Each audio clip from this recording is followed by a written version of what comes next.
va aller de l'avant. Je veux aller de l'avant. C'est une vie pleine de défis. On va aller de l'avant. Je veux aller de l'avant. Trop de mépris, c'est pas facile. Mesdames, Messieurs, bonjour. Nous sommes aujourd'hui le mercredi 22 juillet 2020 sur le numéro 4 de notre rendez-vous du leadership pour aller de l'avant. À la présentation, c'est M. Olaf Romulus Romenou, maître coach LP2A et directeur général du CARP.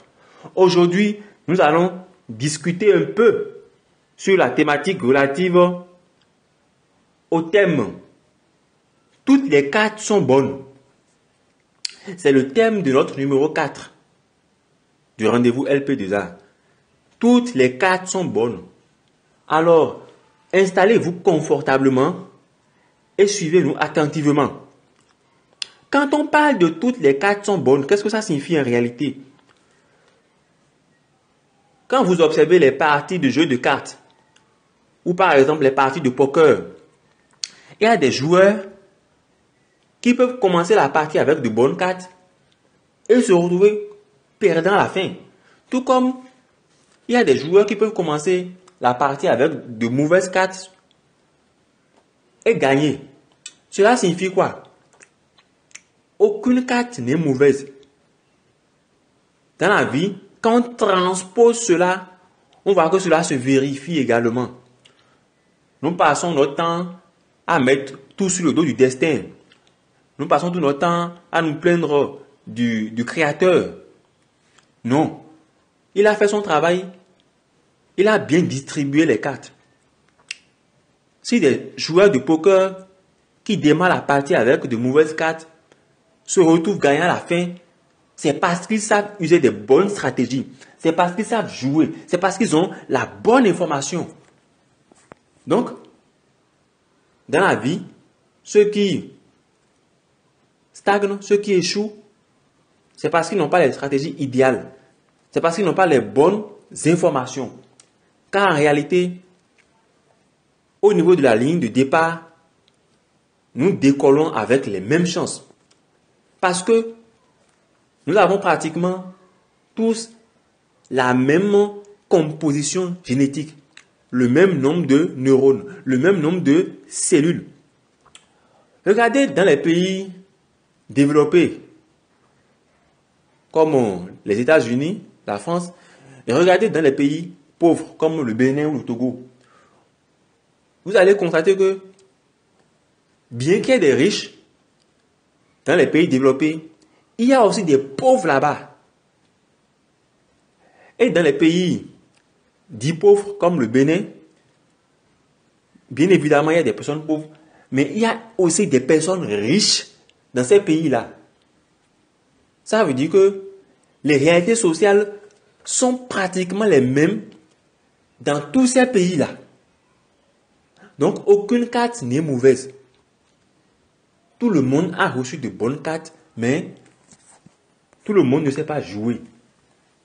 C'est ce que ce thème-là signifie. De même, voyez les coureurs, les athlètes, pour commencer la course, ils bougent tous sur la même ligne de départ. Mais c'est ceux qui se sont le plus entraînés qui ont de fortes chances de gagner la compétition ou ceux qui sont forts assez sur le plan mental. Cela signifie quoi?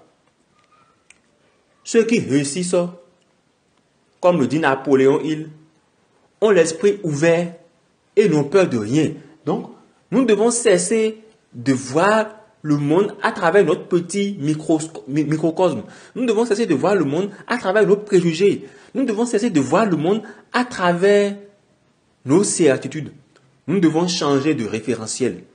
Tout simplement. Parce qu'en réalité, ceux qui réussissent, c'est ceux qui ont pris conscience de l'immensité de l'univers dans lequel ils sont et des possibilités infinitésimale que ce monde-là peut leur offrir. Dès que vous arrivez à ce niveau de conscience, vous-même, vous serez gêné de ne faire aucun effort pour changer les choses. Dès que vous prenez conscience de ce que vous avez de bonnes cartes, comme tout le monde, je pense qu'il n'y a plus quelque chose qui puisse vous arrêter. Donc, c'est cela un peu la quintessence de la thématique intitulée « Toutes les cartes sont bonnes ». Alors, si toutes les cartes sont bonnes, comment faire pour bien jouer? Comment faire pour gagner la partie? C'est à cela qu'il faut penser. Nous pouvons proposer quelques pistes à explorer. Premièrement, il faut déjà accepter d'endosser la responsabilité de sa vie. C'est de trouver des prétextes. Je n'ai pas le temps. C'est parce que je ne suis pas né dans une famille riche. C'est parce que je n'ai pas suffisamment d'argent pour démarrer ceci ou cela. Il faut accepter la responsabilité de sa vie et se dire que tout ce qui nous arrive, en bien comme en mal, dépend exclusivement de nous et non de Dieu. C'est le premier pas qu'il faut faire. Il faut accepter d'endosser tous les événements de sa vie et non tout le temps reporter ça sur les autres. Ou bien se dire qu'on n'a pas eu de chance dans la vie, que c'est une affaire de destin. Le destin n'a rien à voir avec la richesse. Le destin n'a rien à voir avec le succès. Comme le dit Benjamin Franklin, qui vit d'espoir meurt de faim. En réalité, les principes, sinon les lois élémentaires de la physique, s'appliquent aussi dans notre vie au quotidien. Pour qu'un corps se déplace d'un point A pour aller vers un point B, il faut que ce corps-là soit mis en mouvement par une force donnée. C'est pareil dans votre vie de tous les jours. Si vous ne vous mettez pas en mouvement pour aller vers ce que vous voulez, vous serez toujours à la case départ. Ensuite, vous devez sortir de votre zone de confort. C'est la deuxième piste pour commencer à bien jouer. Vous devez sortir de votre zone de confort. Accepter de faire des choses qui vous paraissaient difficiles. Accepter de faire des choses qui vous gênent. Parce que la vraie vie commence quand on sort de la zone de confort. Beaucoup de gens ont peur de se jeter à l'eau. Ils ont peur des moqueries. Ah non, ce boulot-là, j'ai pas envie de le faire dans mon pays. Je préfère le faire à l'extérieur parce que si je le fais dans mon pays, les gens vont se moquer de moi. Non. Si vous pensez comme ça, vous vous limitez vous-même. Vous ne pouvez pas avancer.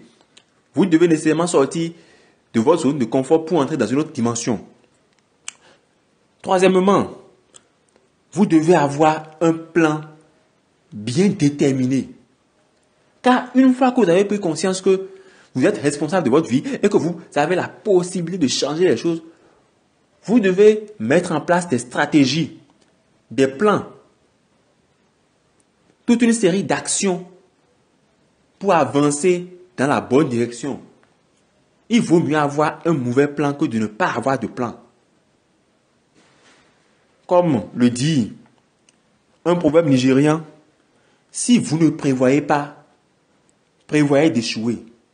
Donc, c'est une question de leadership. Et on sait qu'un leader est celui qui sait où il va. Vous devez avoir une vision. Et enfin,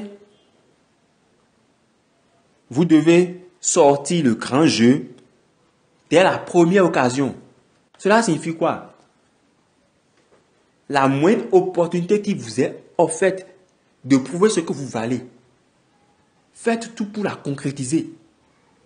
Ne dites pas, j'aurai encore d'autres opportunités, je ferai de l'à peu près, non. Souvent, la première impression est déterminante. Je vais vous raconter un peu l'histoire de Jet Li. Jet Li, que nous connaissons comme un célèbre acteur de Kung Fu, était en son temps le champion des arts martiaux de la Chine, sur près de 6 à 7 années consécutivement. Donc, un jour, les dirigeants de la Chine étaient en visite officielle à la Maison Blanche chez le président américain. Et souvent, les Chinois, quand ils se déplacent, ils bougent avec les hommes d'affaires, ils bougent avec les célébrités aussi, parce que ce sont des atouts qui pèsent beaucoup dans les relations internationales. Donc, ils avaient mis Jet Li, qui était champion de la Chine pour le Kung Fu, dans leur délégation. Arrivé à la Maison Blanche, c'était le président Ronald Reagan qui était aux affaires à l'époque. On a demandé à Jet Li de faire des démonstrations de Kung Fu dans les jardins de la Maison Blanche. Il a fait les démonstrations, tout le monde était séduit.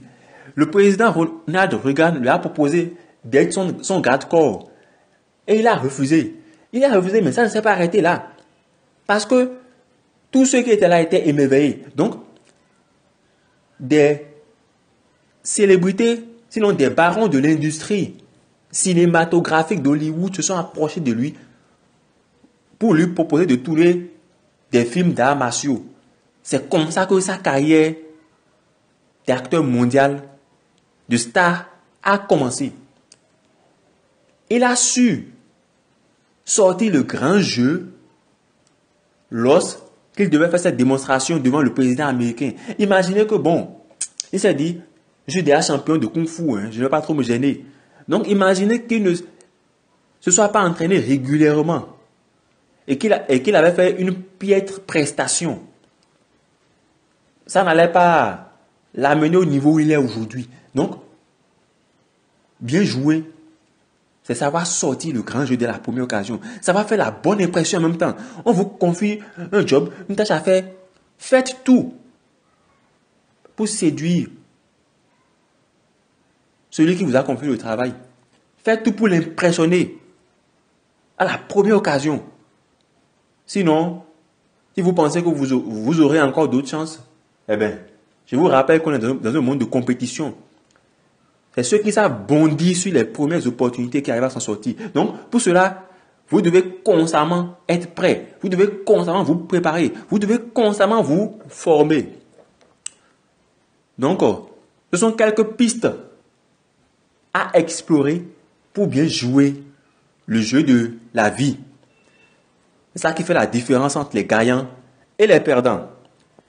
Alors, nous sommes toujours au centre d'appui et de renforcement aux personnes et entreprises.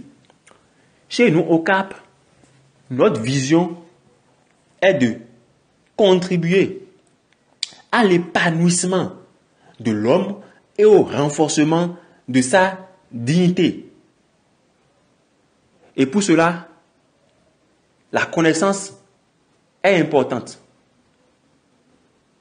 Comme le dit Fidel Castro, un peuple instruit sera toujours fort et libre. Donc, j'en profite pour vous informer que nous avons des formations intéressantes dans les prochains jours. Déjà, le samedi prochain, c'est-à-dire le samedi 25 juillet, nous aurons une formation en rédaction administrative. C'est quoi la rédaction administrative? C'est l'art de rédiger les correspondances administratives, les lettres administratives, les comptes rendus, les notes, les procès-verbaux, etc. Cette formation se déroulera en ligne pour ceux qui n'ont pas le temps de se déplacer et en présentiel à Cotonou pour ceux qui veulent venir suivre la formation sur place. La formation en ligne sur la rédaction administrative coûte 25 000 francs CFA et la formation en présentiel coûte 50 000 francs CFA. C'est une formation qui s'étalera sur le samedi et sur le dimanche. Le dimanche 26 juillet, nous aurons une formation sur le leadership grand format. Cette formation-là se fera uniquement en ligne sur WhatsApp. Vous aurez les documents PDF, les audios et le certificat qui vous sera envoyé par email. Cette formation-là coûte 10 000 francs. Donc la formation sur le leadership grand format se déroulera le dimanche 26 juillet. Et elle est à 10 000 francs. On vient de parler de leadership. On est sur un rendez-vous de leadership pour aller de l'avant. Donc, faites tout pour ne pas rater cette formation-là. Parce que beaucoup de choses intéressantes qui vont transformer votre vie seront partagées avec vous.